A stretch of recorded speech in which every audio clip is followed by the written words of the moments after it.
Hi everyone, good morning. कैसे हैं आप सब? आई होप आप सब बहुत अच्छे होंगे and welcome to my new vlogs. 8 तारीख का व्लॉग है, 8 सितंबर और फ्राइडे का डे है। टाइम हो रहा था 11 साढ़े 11 बजे के आसपास का टाइम था। किचन यहाँ पे मेरी वो हो चुकी थी, मतलब कुकिंग वगैरह मेरी हो चुकी थी। जस्ट इसको क्लीन अप करने के लिए मैं आई थी।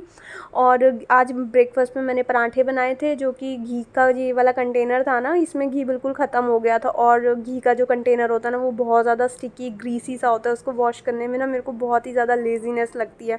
तो मैं क्या करती हूँ, समटाइम्स इसमें पानी गर्म करके भी हम डाल करके अच्छे से क्लीन कर सकते हैं, उससे भी बहुत अच्छे से हो जाता है। और कभी कभार मैं क्या करती हूँ, इसमें ना आटा डाल देती हूँ। वैसे भी हम आटे में घी डालते ही हैं ताकि आटा जो है वो सॉफ्ट रहे। तो जो भी इसके अंदर बचा हुआ था ना, मैंने इसके अंदर थोड़ा सा आटा डाल दिया था। और जितना भी कंटेनर पे घी स्टिक किया हुआ था, चिपका हुआ था, वो सारा घी जो होता है आटा अपने अंदर सोख लेता है। और जो मेरा कंटेनर होता है ना, वो बहुत ईजी टू वॉश हो जाता है, मतलब बहुत जल्दी जल्दी क्लीन हो जाता है। नॉर्मल यूटेंसिल्स की तरह क्लीन हो जाता है। नॉर्मल जो भी हमारे रेगुलर बर्तन होते हैं वैसे ही क्लीन हो जाता है, उसमें बहुत ज़्यादा हमें एफ़र्ट्स नहीं करने पड़ते।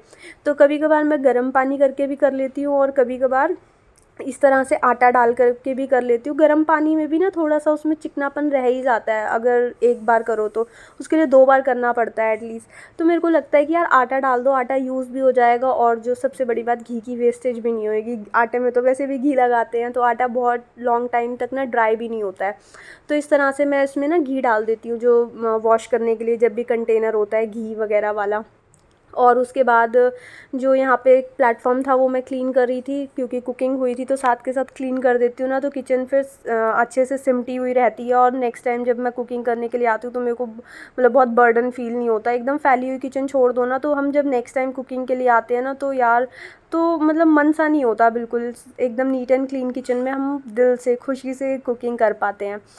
तो जो मेरा DIY स्प्रे था उसी से मैं क्लीन कर रही थी, उसको जस्ट स्प्रे कर देती हूँ। जो इसके बटन्स होते हैं ना, स्पेशली इस एरिया पे मैं थोड़ा सा ज़्यादा पंप करती हूँ, ताकि इस जगह पे ना बिल्कुल भी ग्रीसीनेस ना आए। क्योंकि जब भी हम कुकिंग करते हैं तो आटे वाले हाथ होते हैं, घी वाले होते हैं, या कोई भी हम कुकिंग करते हैं तो हमारे हैंड्स थोड़े से गंदे स्टिकी होते ही होते हैं। तो यहाँ पे सबसे पहले हम इनको बटन्स वगैरह को ऑफ़ ऑन करते हैं, कभी लो फ्लेम करते हैं, कभी हाई फ्लेम, कभी मीडियम।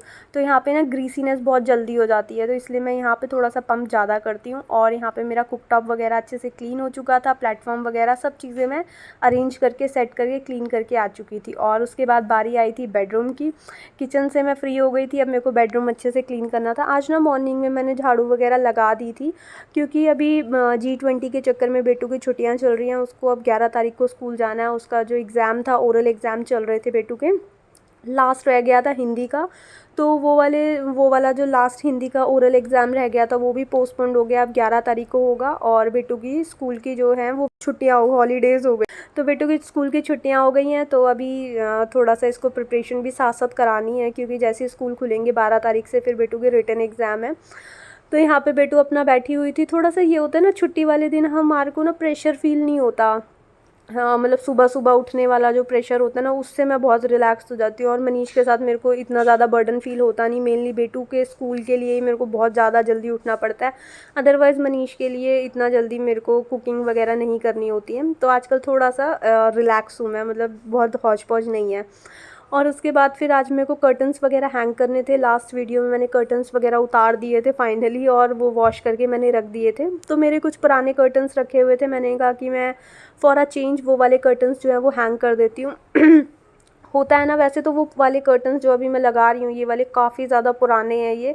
बट होता है कि हम कितनी भी न्यू चीज़ लगा लें, कुछ टाइम के बाद हम उससे बोर हो ही जाते हैं। चाहे कितनी भी एक्सपेंसिव लगा लो या कैसे भी कर लो, इंसान बोर उससे हो ही जाता है। तो वो बहुत टाइम हो गया था, अप्रॉक्स 8-9 मंथ हो गए थे वो वाले कर्टन्स लगे हुए। तो मैंने कहा कि चलो जो पहले लगे हुए थे ना वो वाले कर्टन्स मैं दोबारा हैंग कर देती हूँ। और आप बताना ज़रूर ये वाले अच्छे लग रहे हैं या वो वाले अच्छे लग रहे हैं।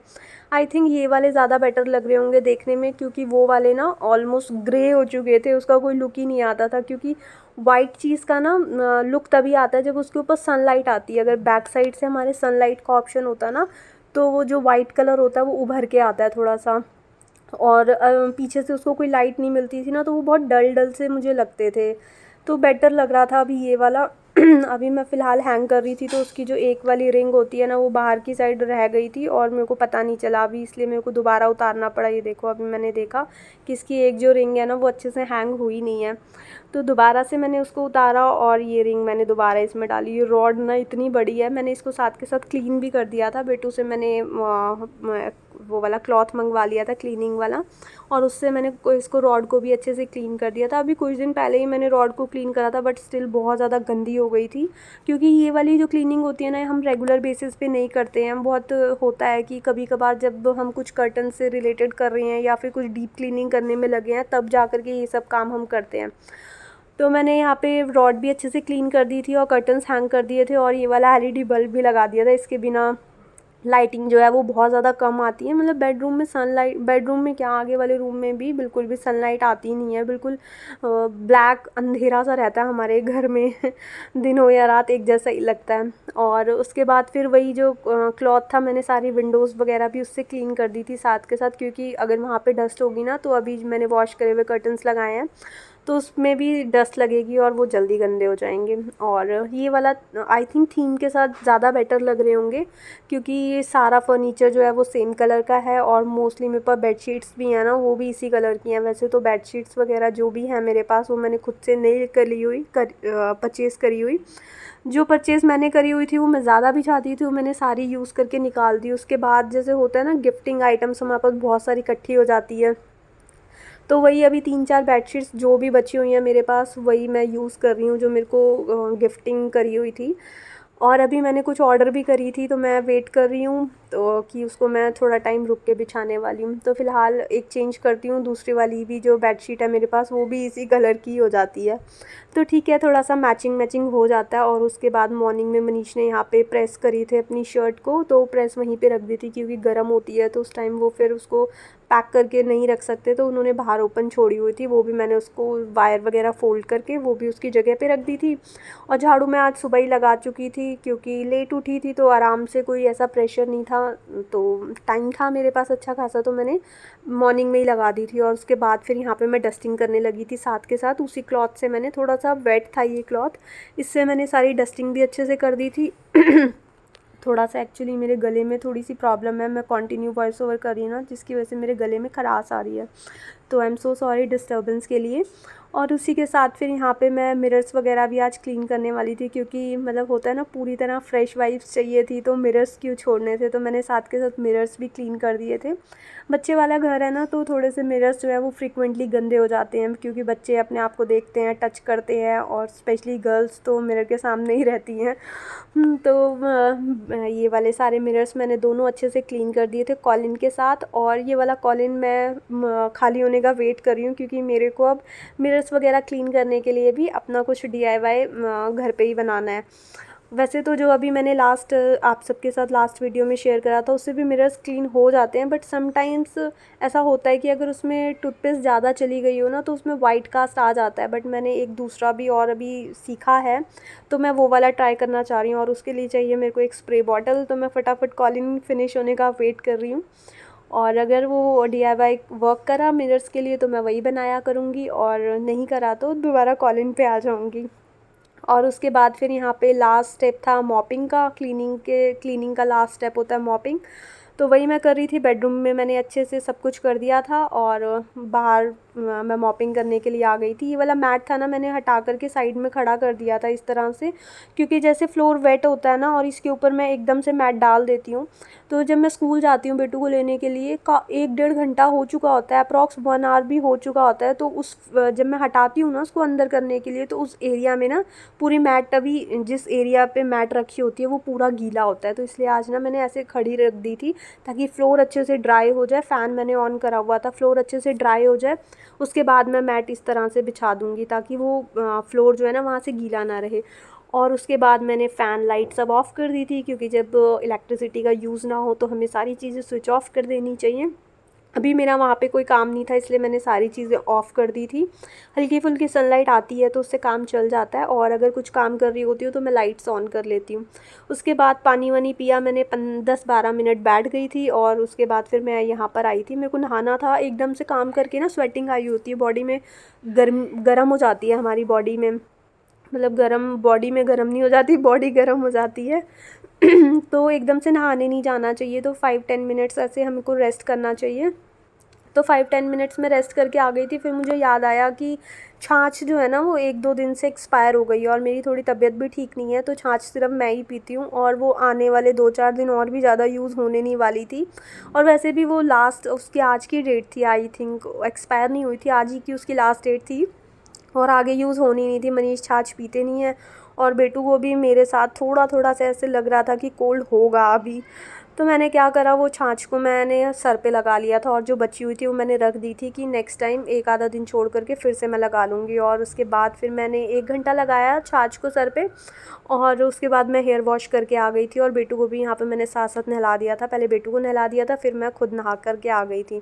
और बेटू से ना यहाँ पे इसकी स्कर्ट का वो नहीं, बटन नहीं लग रहा था, तो वही मैं लगा रही थी, अच्छे से बेल्ट वेल्ट बांध रही थी उसको। मतलब नहा करके आई थी तो उसको क्लॉथ्स वगैरह जो नहीं ये पहन पाती ना, वो मेरे को पहनाने होते हैं। तो अच्छे से मैंने सारा टाई टाई वाई कर दिया था और हेयर्स मेरे अभी ड्राई थे। तो मैं यहाँ पे आ गई थी अपना साथ साथ स्किन केयर करने के लिए। अभी दोपहर का टाइम हो रहा है, आई थिंक 1:30 बजे का टाइम, 1:30-2 बजे का टाइम रहा होगा और बाहर ऐसे देख के लग रहा है कि शाम का टाइम हो गया है। और स्किन केयर में यहाँ पे करी थी। स्किन केयर में मैंने पहले फेस पे टोनर स्प्रे करा था, उसके बाद प्लिक्स का मनीष ने ये ऑनलाइन ऑर्डर करा था। उन्होंने ऐड देखी जस्ट यूट्यूब पे कि प्लिक्स का, कोई प्लिक्स था आई थिंक, मैं मुझे एक्चुअली ब्रांड अच्छे से याद नहीं है, जितना मुझे याद आ रहा है आई थिंक प्लिक्स था। तो वो उन्होंने ये क्या बोलते हैं, सीरम ऑर्डर कर दिया था कि पिगमेंटेशन को ये लाइट करता है। तो मुझे तो पता नहीं अभी करेगा या नहीं, कुछ टाइम अगर मनीष यूज़ करते हैं और ये वर्क करता है प्रोडक्ट तो मैं इसका रिव्यू आप सबके साथ ज़रूर शेयर करूँगी। और आई थिंक ये कुछ 550 रुपीज़ का उन्होंने ऑर्डर करा था। बिल में मैंने देखा था 549 या 550 का था और 700 इसके ऊपर MRP थी। तो मैंने 1-2 ड्रॉप उसकी लगाई थी और काजल और हल्की सी सिर्फ फिंगर पे टच करके मैंने लिपस्टिक अप्लाई करी। और लास्ट स्टेप था परफ्यूम का। मेरे को परफ्यूम वगैरह, डीओ वगैरह नहा करके एक माइल्ड सी फ्रेगनेंस के साथ रहना बहुत पसंद है, तो इसलिए नहाने के बाद मैं थोड़ी सी माइल्ड सी जो फ्रेगनेंस होती है वो मैं ज़रूर लगा लेती हूँ। और उसके बाद बेटू के भी मैंने यहाँ पे हेयर्स कॉम्ब कर दिए थे क्योंकि हो गए थे 10-20 मिनट्स, हेयर्स अच्छे से ड्राई हो गए थे। मैंने कहा साथ के साथ टाई कर देती हूँ वरना फिर पूरा दिन बाल बिखरे में घूमती रहेगी। तो मैंने बेटू की भी यहाँ पे ब्रेडिंग वगैरह कर दी थी और उसके बाद फिर मैं नहा करके आते हैं ना तो एकदम से भूख लगने लगती है, स्पेशली बच्चों को। तो बेटू के लिए मैं बना रही थी। वैसे तो हमने ब्रेकफास्ट जो था वो लेट ही करा था, तो मैंने पनीर रखी हुई थी, पनीर को हल्का सा मैंने तवे के ऊपर गरम करा और उसके ऊपर सॉल्ट स्प्रिंकल कर दिया था, जो ब्लैक सॉल्ट होता है ना, पिंक सॉल्ट, काला नमक भी बोलते हैं और पिंक सॉल्ट भी बोलते हैं। तो वो मैंने जस्ट ऐसे हीट करा था पनीर को, क्योंकि बहुत ज़्यादा ठंडी थी, फ्रिज की थी, थोड़ा सा सेका और उसके ऊपर सॉल्ट डाल करके बेटू को खाने के लिए दे दिया था। उसको बहुत पसंद है। वैसे तो कंटिन्यू वो किसी भी चीज़ पे स्टक नहीं रहती है, उसका टेस्ट चेंज होता रहता है। तो अभी फ़िलहाल उसको सही लग रहा था तो उसने खा लिया था। और उसके बाद फिर मैं यहाँ पे आ गई थी। जो मैंने ये वाले वो बनाए थे ना, क्लॉथ बनाए थे क्लीनिंग के लिए, डस्टिंग के लिए, तो वो सारे फिनिश हो गए थे। तो मैं दोबारा से वो बची हुई बेडशीट लेकर के आ गई थी। मैंने कहा चलो कुछ इसके हैंकीज़ वगैरह और बना लेती हूँ जो डस्टिंग वगैरह में मुझे यूज़ होंगे, क्योंकि फुल डबल बेडशीट थी, मतलब डबल बेड की बेडशीट थी। तो काफ़ी मैंने इसमें 5-6 पहले भी बनाए थे और वो सारे यूज़ हो गए थे। मेरे को फ्रीक्वेंटली यूज़ करने थे वैसे भी, क्योंकि मतलब वॉश वगैरह करने का सीन था नहीं कि वॉश करना ना पड़े, इसलिए मैं ये सारे पुराने क्लॉथ से ये वाले बना लेती हूँ डस्टिंग क्लॉथ। क्योंकि हम डस्टिंग क्लॉथ अगर परचेज़ करते हैं तो हम उसको वॉश करना पड़ता है। तो अभी मेरे पास एक्स्ट्रा क्लॉथ काफ़ी सारे पड़े हुए थे, तो मैंने कहा चलो डस्टिंग के लिए मैं घर पे ही क्लॉथ्स बना लेती हूँ। वैसे मेरे पास डस्टिंग वगैरह के लिए भी हैं, माइक्रोफाइबर वाले जो कलरफुल क्लॉथ्स आते हैं वो भी हैं और ग्लव्स भी हैं। बट स्टिल ये वाले मतलब बहुत सारी बेडशीट्स ऐसी पड़ी हैं जो अब मेरे को यूज़ नहीं करनी, तो मैं उन्हीं के बना देती हूँ और वॉश भी नहीं करने पड़ते। कुछ ऐसी स्टिकी स्टिकी सी चीज़ें होती हैं तो उसके लिए ये मेरे को बहुत सही लगता है, यूज़ एंड थ्रो। और उसके बाद यहाँ पे 5-5:30 बजे का टाइम हो गया था और एकदम से वेदर चेंज हो गया। मतलब खट जैसे विंडोज़ वगैरह और दरवाजे वगैरह नहीं बजने लगते, तो मैं बाहर गई तो देखा वेदर ख़राब हो रहा था। और यहाँ पे गऊ माता आई हुई थी, तो गेट पे आई हुई थी, तो मैंने पपाया पड़ा हुआ था 2-3 दिन से मैं खा नहीं रही थी, तो मैंने वो पपाया इनको खिला दिया था, हाफ़ पपाया था। और उसके बाद भी फिर ये खड़ी हुई थी, तो मैंने एक अनार छीला, उसमें से मतलब जो अनार के पील्स थे और एक सन मेलन पड़ा हुआ था मेरे पास, वो मैंने बेटू को एक स्लाइस उसकी दे दी थी। और जो भी इसके पील्स वगैरह थे वो मैंने गाय को खिला दिए थे। वैसे तो मैं न्यूज़पेपर में डाल करके देती हूँ, बट अभी मेरे पास ना कुछ पेपर या न्यूज़पेपर अवेलेबल नहीं था, तो इसलिए मैंने उनको पॉली में डाल करके दे दिया था। नहीं तो वैसे गाय वगैरह को या किसी को खाना खिलाओ ना, तो पॉली में नहीं देना चाहिए, वरना वो खा जाती हैं। बट जब उन्होंने खा लिया था ना, तो पॉली मैंने हटा ली थी। और उसके बाद फिर यहाँ पे इवनिंग का टाइम हो गया था। मेरे को रात को बनानी थी खाने में भिंडी की सब्ज़ी, तो मैं भिंडी कट करने के लिए आ गई थी। भिंडी ना बहुत ज़्यादा स्टिकी होती है, तो मैंने नाइफ़ को ना पहले थोड़ा सा ग्रीस कर लिया था, मतलब मस्टर्ड ऑयल की ना 1-2 ड्रॉप मैंने उसमें डाल दी थी, ताकि जब मैं उसकी कटिंग करूँ ना, चॉपिंग बोर्ड पूरा स्टिकी स्टिकी हो जाता है, और नाइफ़ जब हम चलाते हैं ना, तो वो एक दूसरे में फंसती हैं और मतलब छोटे छोटे पीसेस हो जाते हैं। तो मैं इसलिए इसके ऊपर थोड़ी सी ग्रीसिंग करके आ गई थी, ताकि मेरे को चॉपिंग करते हुए प्रॉब्लम ना हो। और यहाँ पे मेरी बेटी अपनी मस्ती में लगी हुई है, छुट्टियाँ इंजॉय कर रही है अपनी और उसके बाद फिर आ गई थी मैं किचन में भिंडी बनाने के लिए, क्योंकि आधा पौना घंटा मैंने हवा में छोड़ दिया था इस तरह से, ताकि थोड़ी सी एयर ड्राई हो जाती है ना, तो बहुत ही अच्छी सी बनती है, मतलब बिल्कुल भी स्टिकीनेस नहीं होती, वरना बहुत ज़्यादा चिपचिपी सी बनती है। ऑलवेज़ भिंडी को जब भी हम बनाते हैं तो इसको थोड़ी देर पहले वॉश करके और थोड़ी देर एयर ड्राई इसको ज़रूर करना चाहिए, तब ये बहुत अच्छी बनती है खाने में, वरना थोड़ी सी स्टिकी स्टिकी ज़्यादा हो जाती है। और उसके बाद यहाँ पे जो ड्राई मसाले मैं डालती हूँ वो मैंने डाल दिए थे, और उसके बाद भिंडी डाल दी थी। और बेटू की वजह से इसमें मैं मिर्ची वगैरह बिल्कुल यूज़ नहीं करती हूँ, सिर्फ मैंने नमक, हल्दी और कोरिएंडर पाउडर होता है ना, धनिया पाउडर, वो डाला था। और मिर्ची की जगह मैंने जो साबुत मिर्ची होती है ना, उसको बीच में से चीरा दे करके ऐसे डाल दी थी, ताकि मनीष को खानी हो तो वो साथ में अलग से खा लें, क्योंकि फिर खाती नहीं है ना सब्ज़ी, तो फिर मेरे को बहुत वेस्ट लगता है कि यार पूरी मेहनत ही वेस्ट हो गई, बच्चा ना खाए तो। और दूसरी साइड यहाँ पे अभी टाइम बहुत ज़्यादा नहीं हुआ था, टाइम अप्रॉक्स 6:30 बजे के आसपास का रहा होगा। तो मैं बेटू को आज ना मैंने बॉर्नविटा दिया नहीं था, उसका मन नहीं था आज पीने का, उसको पनीर खा के ना काफ़ी हैवी फील हो रहा था। तो यहाँ पे मैंने बॉर्नविटा बनाने के लिए दूध बॉयल करने के लिए रख दिया था। मैंने कहा अभी वैसे भी 20-15 मिनट्स ही इसको आराम से लगेंगे ठंडा होने में, तब तक मैंने कहा साथ के साथ बॉयल भी कर देती हूँ। और एक साइड रखी हुई थी भिंडी, और दूसरी साइड मैंने बेटू के लिए बना दिया था यहाँ बॉर्नविटा। और बस आज का व्लॉग मैं यहीं पे एंड करती हूँ। आई होप आपको ये व्लॉग अच्छा लगा होगा। अगर आपको ये व्लॉग अच्छा लगे तो इसको लाइक, शेयर एंड सब्सक्राइब ज़रूर करना। मिलेंगे एक न्यू वीडियो में। Till then take care friends, bye bye.